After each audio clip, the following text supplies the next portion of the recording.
नमस्कार, स्वागत है आप सभी का अपना कानून इस YouTube चैनल पर। मेरा नाम है एडवोकेट अनिकेत श्रीधर मौर्य और आज का हमारा विषय है भारतीय संविधान, द इंडियन कॉन्स्टिट्यूशन। देखिए, हमारे देश के सारे नागरिकों को भारतीय संविधान की जानकारी मिले, इस उद्देश्य से मैंने यह YouTube वीडियो बनाया है, जिसमें मैंने बहुत से रिसर्च करके, फाइंडिंग्स करके, ये ड्राफ्ट नोट्स बना के आपके लिए भारतीय संविधान का इंट्रोडक्शन लेक्चर बनाया है। तो इस इंट्रोडक्शन लेक्चर में मैंने हमारे देश के संविधान के बारे में बहुत सी जानकारी इकट्ठा करके आपके लिए प्रस्तुत कर रहा हूँ। यह जानकारी जो हमारे देश के स्टूडेंट हैं जो सिविल सर्विसेज के लिए तैयारी कर रहे हैं और हमारे देश के नागरिकों के लिए यह और लॉ स्टूडेंट है उनके लिए यह लेक्चर बेहद महत्वपूर्ण है। ठीक है, तो शुरू करते हैं आज का the constitution of India lecture 1। तो देखिए, India was under British rule. आप सभी को पता होगा हमारे देश में जो राज था 1947 से पहले यह ब्रिटिशर्स का राज था।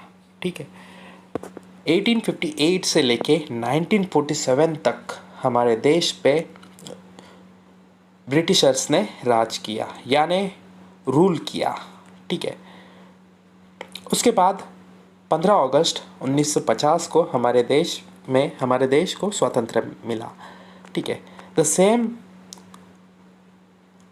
1947 टू 1950 तक the same legislation continued to be implemented as India was a domain of United Kingdom for those 3 years, as each princely state was convinced by Sardar Patel and V.P. Menon। Sardar Patel जी को लौह पुरुष कहा जाता है। देखिए, हमारे देश को 1947 में स्वतंत्रता मिल गई।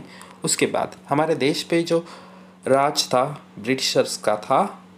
1947 के बाद भी हमारे देश को जो थोड़ा बहुत कंट्रोल किया वह ब्रिटिशर्स ने इसलिए किया क्योंकि देखिए, हमारे देश में ऐसी कोई संहिता नहीं थी और हमारे देश का कोई संविधान नहीं था जो हमारे देश को कंट्रोल करे, हमारे देश के गवर्नमेंट को कंट्रोल करे और ऐसा पाथ दे कि जिस पाथ पे हमारा देश चले।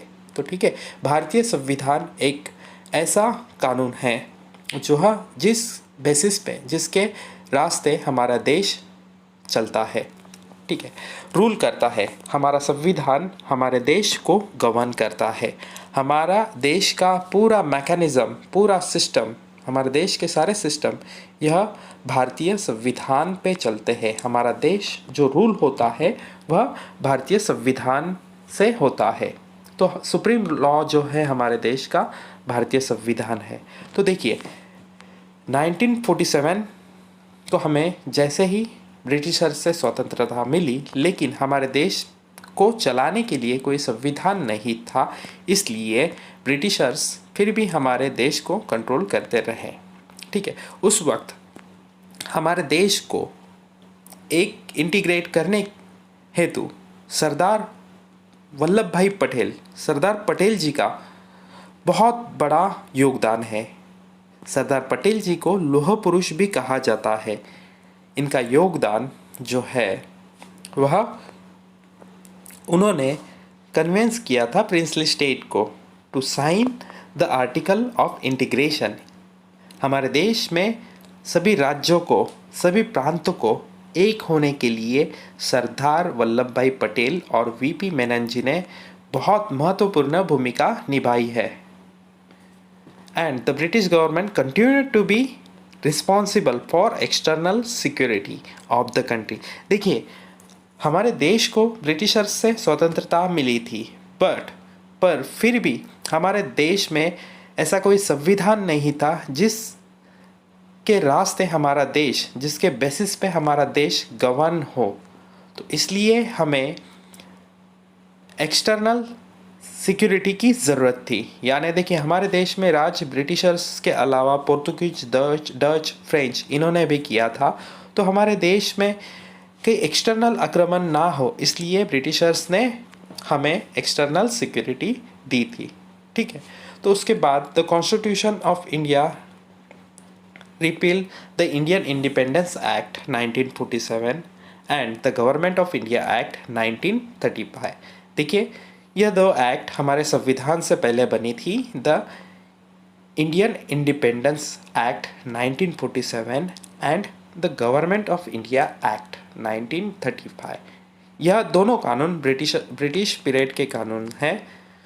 ओके, ठीक है। When it become effective on 26 January 1950। देखिए, 1950 के बाद यह दोनों कानून इंडियन इंडिपेंडेंस एक्ट 1947 और गवर्नमेंट ऑफ इंडिया एक्ट 1935 ये रिपील हो गए।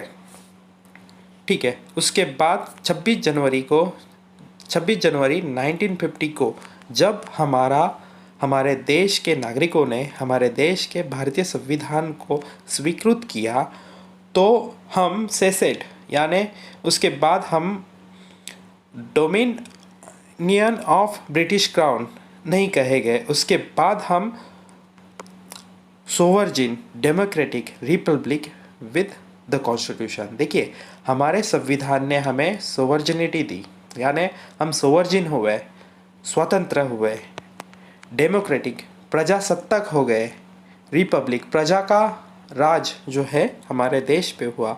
और यह किसने दिया? हमारे भारतीय संविधान ने किया। कैसे दिया? Through it's mechanism. यह हम आगे देखेंगे।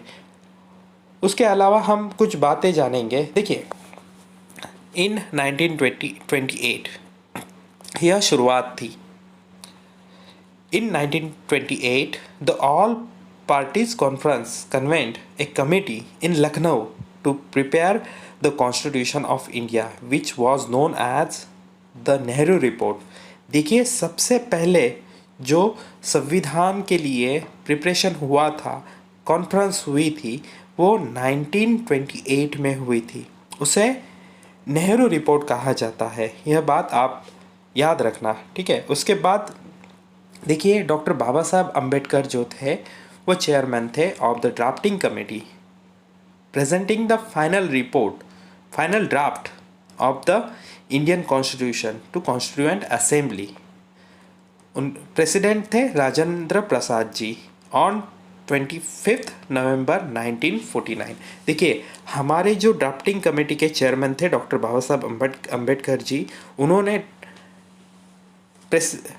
President Rajendra Prasad, constituent assembly के प्रेसिडेंट राजेंद्र प्रसाद जी को 25 नवंबर 1949 को हमारे कॉन्स्टिट्यूशन का फाइनल ड्राफ्ट सबमिट किया था। यह बात तथ्य आप याद रखना, ठीक है। The constitution replaced the government of India act 1935 as the country's fundamental governing document. देखिए, 26 जनवरी 1950 से पहले हमारे देश जो गवर्न होता था वो गवर्नमेंट ऑफ इंडिया एक्ट 1935 के बेसिस पे हुआ था, जो ब्रिटिशर्स हमें कंट्रोल करते थे। उसके बाद जब से 26 जनवरी 1950 हमारा कॉन्स्टिट्यूशन अडॉप्ट हुआ, उसके बाद हम सोवर्जिन, सेक्युलर एंड रिपब्लिक हो गए, ठीक है। देखिए, the constitution was drawn from A number of sources, ठीक है। इंडिया और हमारे देश के ज़रूरत के हिसाब से जिन्होंने फ्रेम किया है ये लेजिस्लेशन, ठीक है, such as government of India act, Indian councils act of 1861, 1892 and 1909, the Government of India Act 1990 and 1935 and the Indian Independence Act 1947। देखिए, इसके बारे में आगे हम जाते हैं। The creation of Pakistan divided the former Constituent Assembly in two.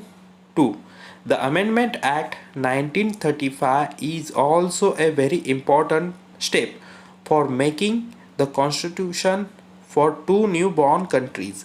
Each new assembly had sovereign powers to draft and enact a new constitution for the separate state. देखिए, the amendment act 1935 यह बहुत important role play करता है division का।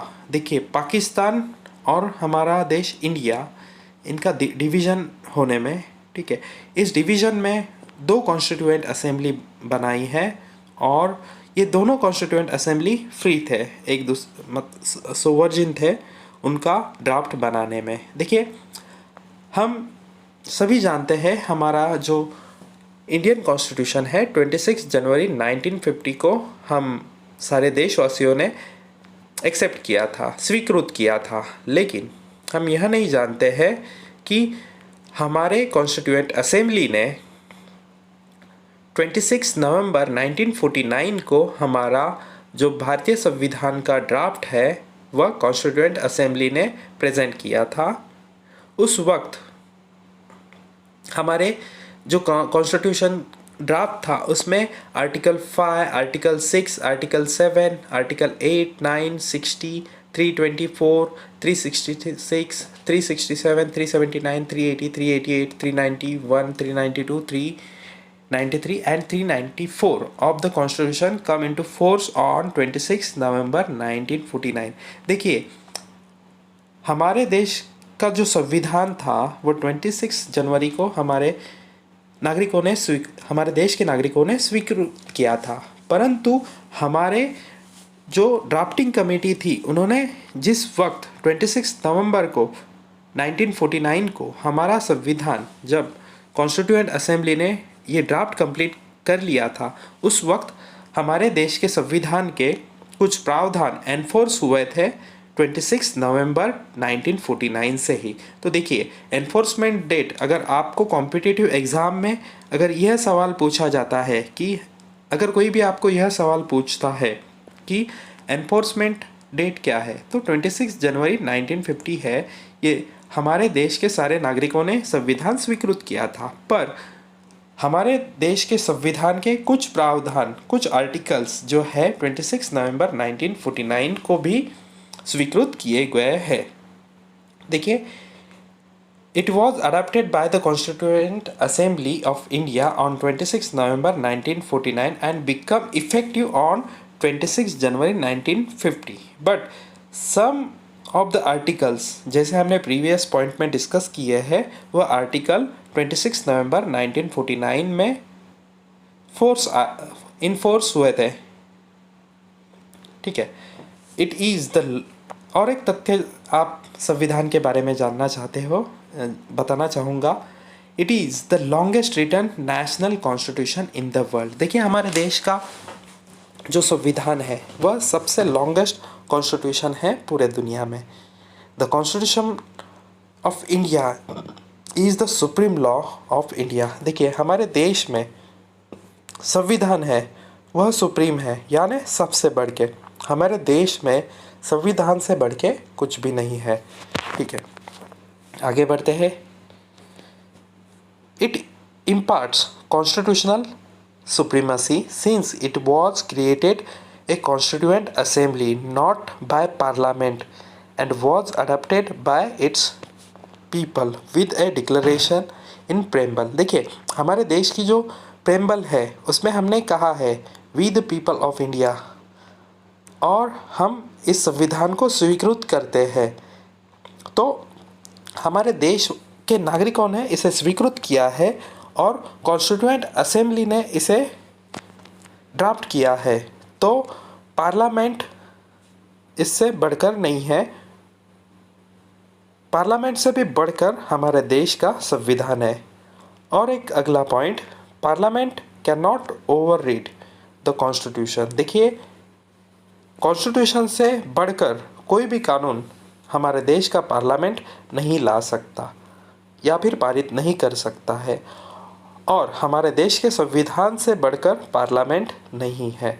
Parliament को कोई भी power ही नहीं है कि वो संविधान से बढ़कर कोई कानून लाए। अगर ऐसा कोई कानून आता है तो उसे इनवैलिड कहा जाता है।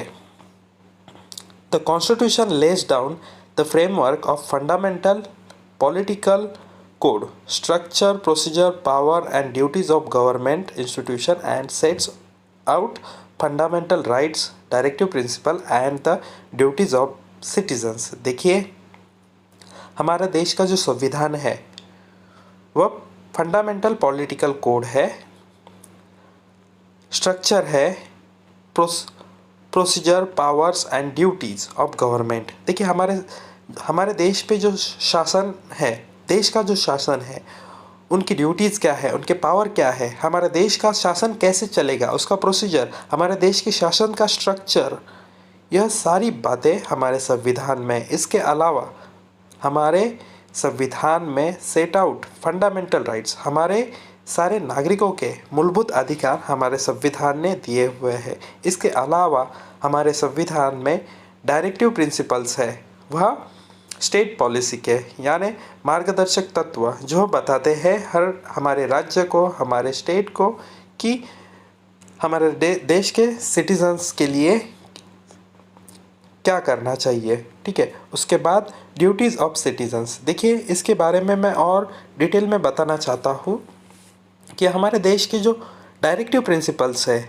हमारे देश के संविधान में जो डायरेक्टिव प्रिंसिपल्स है और ड्यूटीज़ ऑफ सिटीजन्स है जो संविधान में दिए गए हैं, वह एनफोर्सेबल नहीं है। संविधान द्वारा यह एनफोर्सेबल नहीं है, यह डायरेक्टिव इन नेचर है। इसके अलावा जो फंडामेंटल राइट्स है यह एनफोर्सेबल है एट एनी कॉस्ट, यह एनफोर्सेबल है और हम माननीय न्यायालय एनफोर्समेंट के लिए हम माननीय न्यायालय के डोर को नॉक कर सकते हैं, न्यायालय जा सकते हैं। देखिए और एक बात मैं बताना चाहूँगा, the original constitution is preserved in A nitrogen field case. देखिए नाइट्रोजन में फील करने के लिए इसलिए रखा है हमारे देश को, देश के संविधान को, क्योंकि वो प्रिजर्व रहे पीढ़ियों तक। ठीक है, यह बात आप जान लो कि हमारे देश का जो ओरिजिनल कॉन्स्टिट्यूशन है, जो हिंदी में और इंग्लिश में लिखा था, वह ओरिजिनल कॉन्स्टिट्यूशन हमारे लिए हमारे देश के पार्लियामेंट हाउस न्यू दिल्ली में नाइट्रोजन फील्ड केस में बैग में रखा हुआ है प्रिजर्व करके। ठीक है, उसके बाद constitution runs the nation through it's system. देखिए कैसे, किस मैकेनिज्म से हमारे देश का संविधान हमारे देश को गवर्न करता है, हमारे देश को चलाता है। तो हमारे देश के कॉन्स्टिट्यूशन ने हमें हमारे देश को 3 पिलर्स दिए हैं, एक एग्जीक्यूटिव, एक लेजिस्लेचर और जुडिशरी। हम मीडिया को भी रिस्पॉन्सिबल मानते हैं, पिलर मानते हैं, but media is responsible for social awareness, ऐसा मेरा मानना है। सोशल अवेयरनेस के लिए मीडिया रिस्पॉन्सिबल है और बेसिकली हमारे देश के संविधान में देश प्रॉपरली रन करने के लिए, गवर्न करने के लिए executive, legislature and judiciary responsible है। मीडिया का रोल यह है कि हमारे देश के जो नागरिक हैं उन्हें वह सोशल अवेयरनेस स्प्रेड करे। ठीक है, एज पर हमारे कॉन्स्टिट्यूशन ऑफ इंडिया, हमारे स्टेट, हमारे देश का जो हेड है, प्रमुख है, वह हमारे देश के प्रेसिडेंट है। हमारे देश के फर्स्ट सिटीज़न भी हमारे देश के प्रेसिडेंट जी है, उन्हें कहा जाता है। देखिए हमारे संविधान के मुताबिक जो हमारे देश को गवर्न करती है, गवर्नमेंट जो होती है वो पार्लियामेंट से बनती है। पार्लियामेंट में 2 हाउस होते हैं, एक राज्यसभा, एक लोकसभा, अपर हाउस और लोअर हाउस। यह संविधान में इसके बारे में डिटेल में जानकारी दी है। हम जब भी संविधान के डिटेल लेक्चर स्टडी करेंगे उस वक्त हम पार्लियामेंट के बारे में पूरी तरह जानेंगे। देखिए legislature, parliament, minister, prime minister, lead cabinet, responsible to Lok Sabha. देखिए हमारे देश में कैबिनेट जो है वह लीड करते हैं हमारे देश के पीएम यानी prime minister, responsible to Lok Sabha, lower house of the parliament. उसके बाद हम जुडिशरी देखते हैं। जुडिशरी हमारे देश में सबसे बढ़कर सुप्रीम कोर्ट है, उसके बाद हाई कोर्ट है, उसके बाद डिस्ट्रिक्ट कोर्ट्स है। फेडरलिज्म, देखिए हमारा देश के संविधान अनुसार हमारा देश फेडरल स्टेट है, यानी हमारा देश जो है वह फेडरल संघ राज्य है, यानी राज्यों का संघ मिलके हमारा देश बना है। देखिए हमारे देश के संविधान में आज तक 105 अमेंडमेंट्स हो चुकी है। प्रीवियस आखिरी अमेंडमेंट जो हुआ था 10 अगस्त 2021 को हुआ था, 105वां अमेंडमेंट। और हमारे देश का जो संविधान कॉन्स्टिट्यूएंट असेंबली थी जिन्होंने हमारा कॉन्स्टिट्यूशन ड्राफ्ट किया, वह टोटल 284 मेंबर्स थे और 284 मेंबर्स ने हमारे देश का जो संविधान बना उस पर सिग्नेचरी